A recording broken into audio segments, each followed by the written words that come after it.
कि एक राष्ट्र कवि के बनाए हुए धरोहर को किस तरीके से पूरे तरीके से बर्बाद कर दिया गया है। मतलब जो सरकारें कहती है और करती है, दोनों में कितना सरकार के कथनी और करनी में क्या अंतर है वो देखिए। हिंदी के नाम पे सिर्फ नौटंकी और सिर्फ नौटंकी करती है सरकारें, और असलियत क्या है देखिए। ये रामधारी दिनकर का खुद का बनवाया हुआ है और इसकी स्थिति कितनी खराब है बताइए। खराब है, ये पूरा देख रहे हैं ऊपर खंडर बना, जहाँ पे कभी वो रहा करते होंगे, बड़ी शौक से बनाए होंगे राष्ट्र कवि दिनकर जी ने, उसकी स्थिति आप देख रहे हैं। भारत प्राइम फेसबुक और यूट्यूब पे अभी आपके मोबाइल के स्क्रीन पे जो दिख रहा है प्रतिमा, वो राष्ट्र कवि, कोई साधारण कवि नहीं है ये, बल्कि राष्ट्र कवि हैं, दिनकर जी हैं। और हम बेगूसराय आए हुए हैं और आप देख रेख करते हैं। दिनकर जी की कोई कविता हो, वहां से हम शुरू करेंगे। अंग्रेज जब शोषण कर रहे थे ना, तो बच्चे उनके कुत्ते को पिलाने के लिए दूध था। जो कुत्ते पालते थे, हाँ, उनको पिलाने के लिए दूध दूध था। था, लेकिन हाँ, लेकिन हमारे जो देश के बच्चे थे, उनको पिलाने के लिए दूध नहीं था। तो दिनकर जी ने जब देखा कि बच्चे दूध से बिलख रहे हैं, तो उनको इस चीज का बर्दाश्त नहीं हुआ। तो उनको इस चीज पे क्रोध आया, गुस्सा आया, कि उनको ऐसा क्रोध आया कि उन्होंने ललकार दिया स्वर्ग को और कहा कि हटो व्योम के मेघ पंथ से, स्वर्ग लूटने हम आते हैं, दूध दूध ओ वत्स तुम्हारा, दूध खोजने हम जाते हैं। तो ऐसे हमारे राष्ट्र कवि दिनकर थे। उनमें ओज, शक्ति, उनकी ऐसी कविता है जो लोगों के रगों में ऐसी उबाल ला देता है कि शायद आप सोच नहीं सकते हैं कि आज नेता, जनता, संसद में, विधानसभा में इनकी कविता को लोग गुणगान करते हैं। गुणगान सिर्फ, लेकिन बातों में ही करते हैं। लेकिन उनके जन्मभूमि में जब बात होती है आने की, तो उन्हें फुर्सत नहीं होती है। राजनीतिक स्तर पर दिनकर जी के लिए कुछ भी नहीं किया गया है। आज जो भी दिनकर के गांव में आप देखते हैं, वो सिर्फ समाज के बदौलत देखते हैं। गोलंबर के पास जब इनकी प्रतिमा लगाई हुई है, वहां पे भी चंदा देकर किया हुआ है। बिल्कुल, हाँ, सरकार की तरफ से कुछ नहीं है। हाँ, आईओसी जो है, रिफाइनरी जो आप देख रहे हैं, उसका मदद जरूर हम लोगों को मिलता है। ये प्रतिमा जो आप देख रहे हैं, ये आईओसी की देन है। वो भी अभी 2022 में लगी है। हाँ, 22 में लगी है। आईओसी की देन है। लेकिन सरकार की तरफ से हम लोगों को कोई मदद नहीं मिलती है। क्या कारण है? ये वोट बैंक की नहीं है, इसलिए क्या? हाँ, ये वोट बैंक की राजनीति तो होती नहीं है, इसीलिए इनके बेगूसराय जहाँ से गिरिराज सिंह सांसद है, जी जी, तो वो तो भूमिहारों का आप लोग का जातिगत देखिए तो भी बहुत नहीं, इसमें गिरिराज सिंह का कोई लेना देना नहीं है। नहीं, एक पैसा उनकी देन इसमें नहीं है।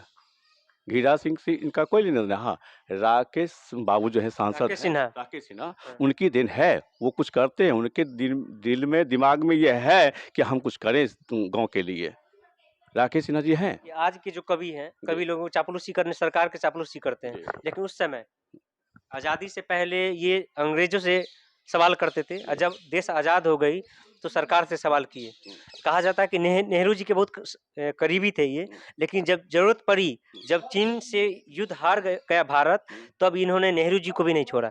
बात सही है। संसद में जब बात हुई थी, तो इन्होंने, इनसे कहा गया था, दिनकर जी से कहा गया था, तो दिनकर जी ने कहा कि नहीं, मुझे राज्यसभा की सदस्यता का लोभ नहीं है, मैं वो लिखूंगा जो मैं देख रहा हूँ।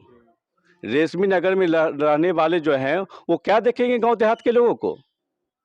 मैं जमीन पे देखता हूँ, किसानों को देखता हूँ, किसान के बच्चों को देखता हूँ, शोषित को देखता हूँ, वंचितों को देखता हूँ, ना कि मैं रेशमी नगर में रहने वालों की मैं हिमायत करता हूँ। नेहरू जी के खिलाफ लिखे, तो उनसे कहा भी गया, उनको एक दो उनके समकक्षी थे कवि महोदय, उन्होंने कहा दिनकर जी आप ऐसा लिख दिए, तो कहे कि तो क्या हो गया, तो आपको राज्यसभा से हटा दिया था। मुझे गद्दी की लोभ नहीं है, मुझे उन्होंने बुलाया था, मैंने नहीं आया था। अगर बताइए, अगर ये इंडियन ऑयल का ये नहीं मिलता तो अभी ये प्रतिमा भी नहीं लगी होती। नहीं, ऐसी बात नहीं है। तो देखिए 2022 में सरकार का ध्यान कहाँ था इसमें? नहीं, सरकार का तो कुछ था, सरकार का तो इसमें एक पैसा देना नहीं। में लगी है 22 सितंबर। हाँ, तो सरकार का इसमें कोई लेना देना है ही नहीं, अभी भी नहीं है ना। नहीं, ये तो हाँ, इंडियन ऑयल का है ना, सरकार के इसमें कोई लेना देना नहीं है। 1974 में इनकी मृत्यु हो जाती है, अभी 2022 है, और अभी की जो सरकार, उस पर से भी अगर सवाल किया जाए, जो हिंदी के लिए बहुत चिल्लाता है कि हिंदी का मान बढ़ाते हैं, और हिंदी के राष्ट्र कवि के लिए कुछ भी नहीं। तो ऐसा है कि वो तो सरकार की अपनी नियति है ना। सरकार वो कहती है कि हम हिंदी के लिए बहुत कुछ करते हैं, और हिंदी के राष्ट्र कवि कागज पर करने के लिए तो बहुत कुछ होता है। हाँ। जब जमीन पर उतारने की बात होती है तो उनके पास ना समय होता है, ना उनके अफसर आते हैं, कुछ भी नहीं कर पाते जब हैं। यहाँ पे आते हैं बीजेपी के सांसद जो हिंदी के लिए बोलते हैं कि हम हिंदी के लिए बहुत कुछ करते हैं, वही कहते हैं ना। हाँ, हाँ। मोदी जी कहते हैं कि हिंदी में हम सिग्नेचर करते हैं, हिंदी में जो होता है काम करते हैं। लेकिन क्या होता है हिंदी के जो सबसे सबसे प्रथम व्यक्ति उनके लिए क्या तो किए वो? मेरे दिनकर पुस्तकालय या दिनकर समिति जो है हमारी, वो सरकार से कोई भी अपेक्षा नहीं रखती है, कोई भी अपेक्षा नहीं। लेकिन आप लोग को हाँ। दर्द होता होगा ना जब सरकार ये दावा करती है, करती कुछ नहीं है। तो सरकार जो करती है उसका काट हम लोग कर देते हैं ना। हम्म। इसलिए कि हमने 2-4 बार शुरू में मांग रखा था और उन्होंने घोषणा करके चला गया, तो मुझे झूठा आश्वासन नहीं चाहिए था ना। इस गांव को आदर्श ग्राम घोषित करके चले गए थे। हाँ। आज तक आदर्श ग्राम उन लोगों के द्वारा कोई सहयोग जब नहीं मोदी मिला। जी 2014 में आए हाँ, तभी आदर्श ग्राम का उससे पहले की बात है। उस उससे पहले भी? मोदी जी से पहले की बात है। पूर्व बिंदेश्वरी दुबे थे वहाँ यहाँ पर अच्छा। मुख्यमंत्री बिहार का। उस समय उन्होंने इसको आदर्श ग्राम नहीं, घोषित कर दिया था। आदर्श ग्राम योजना मोदी जी लाए थे। वो तो लाए ना, उसके पहले की बात मैं कर रहा हूँ। उससे पहले ये आदर्श ग्राम घोषित हो चुका था सिमरिया गांव। अभी अभी भी आदर्श ग्राम है। आदर्श ग्राम अभी भी है, लेकिन आदर्श के रूप में आप क्या देख रहे हैं आप इस क्या गांव में? देख आप क्या देख रहे हैं? कुछ भी नहीं देख कुछ सकते हैं नहीं। ना। आप बस यही देखेंगे कि इस गांव के बच्चे आदर्श के पद चिन्हों पर चलने का प्रयास कर रहे हैं। दरो दीवार पर आप जाकर के देखेंगे तो शायद किसी और गांव में आपको कविता दिनकर जी की लिखी हुई नहीं मिलेगी। आप इस सिमरिया गांव में जाइए तो दरो दीवार पर हर एक के घर पे आपको कविताएं लिखी हुई मिलेगी दिनकर जी की। यही हमारा आदर्श है इस गांव का। पुस्तकालय जो बना हुआ वो सारी जमीन हमने दान दे दी। वो दलान बनवाए थे वो दे दी।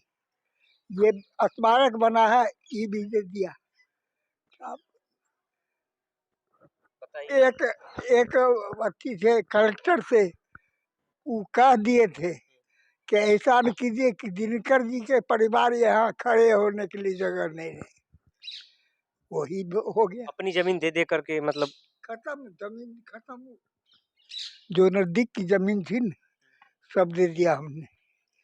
जो नेता लोग झूठ मूठ के नौटंकी करते हैं दिनकर हिंदी और दिनकर जी के नाम पे, सिर्फ नौटंकी है ये। अभी हम रामधारी सिंह दिनकर जी के उस दलान को दिखाएंगे जिनको उन्होंने खुद बनवाया था, और इसकी स्थिति देख के आपको लगेगा कि एक राष्ट्र कवि के बनाए हुए धरोहर को किस तरीके से पूरे तरीके से बर्बाद कर दिया गया है। मतलब जो सरकारें कहती है और करती है, दोनों में कितना सरकार के कथनी और करनी में क्या अंतर है वो देखिए।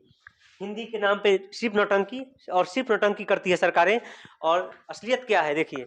ये रामधारी सिंह दिनकर का खुद का बनवाया हुआ है। मनीष जी यही जानकारी है ना, उन्होंने खुद बनवाया था, और इसकी स्थिति कितनी खराब है बताइए। खराब है, ये पूरा देख रहे हैं ऊपर खंडर बना हुआ है। अगर कोई राष्ट्र कवि इस तरीके के बना के गए हो, उस धरोहर को कैसे रखना चाहिए? इसको तो हम लोग क्या कहें, सरकार को कुछ ध्यान ही नहीं जा रहा है इस ओर। हम लोग चाहते हैं कि ये कम से कम यहाँ एक संग्रहालय बने, उनकी याद की कुछ। वो जो पुस्तकालय है वो कहाँ पे है? बगल में ही है पुस्तकालय, वहाँ पर हम बगल में चल ही रहे है। हैं। और ये बताइए क्या स्थिति है, थोड़ा छत दिखाइए इसको। बताइए राम, जो राष्ट्र कवि के नाम से जिनको जाना पूरा विश्व जानता है, सभी लोग जानते हैं, अगर वहाँ की स्थिति देखिएगा तो आप रो दीजिएगा। ये दरवाजा उसी टाइम का होगा। राम ऐसा बता रहे हैं यहाँ पे जो है लोग कि रामधारी सिंह दिनकर के यहाँ पे देखिए ये क्या है, ये सब देखिए। इस धरोहर को बचा के रखने की जरूरत थी, लेकिन क्या करके रखा गया है। अगर इसके अंदर अगर कैमरा अगर दिखा पाए कैमरा से तो देखिए क्या है ये। जहाँ पे कभी वो रहा करते होंगे, बड़ी शौक से बनाए होंगे राष्ट्र कवि दिनकर जी ने, उसकी स्थिति क्या है। इसी से समझ सकते हैं कि राजनीति क्या होती है, हकीकत क्या होती है।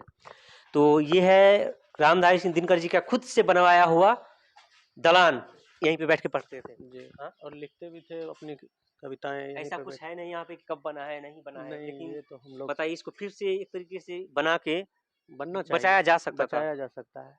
ये तो उतना मोटा मोटा पाया है, मजबूती से बनाया गया इसको रिपेयर भी करके कम से कम धरोहर बचाया जा सकता है। है ना। खत्म हो बताइए गया कितने कितने दूर से लोग आते हैं इधर देखने के लिए। कितने दूर दूर से लोग आते हैं यहाँ पे रामधारी सिंह दिनकर। मिट्टी को छूने के लिए केवल आते हैं कि दिनकर की धरती को, मिट्टी को नमन करने के लिए आते हैं यहाँ लोग। जब आते होंगे, जब ये देखते होंगे देखते तो हैं। दिनकर जी ने खुद जिसे बनाया, सरकार की तरफ से कुछ नहीं। उसकी क्या हालत है बताइए। रामधारी सिंह दिनकर के बारे में जो मैंने आपको दिखाया, हमने दिखाया, ये आपको कैसा लगा आप लोग कमेंट करके बताइएगा। और अगर भारत प्राइम से पहली बार जुड़े हैं तो चैनल को सब्सक्राइब कर लीजिएगा और फेसबुक पे है तो फॉलो कर लीजिएगा। वैसे रामधारी सिंह दिनकर की कौन सी कविता आपको सबसे ज़्यादा पसंद है या किससे ज़्यादा प्रभावित हैं आप लोग, वो भी बताइएगा।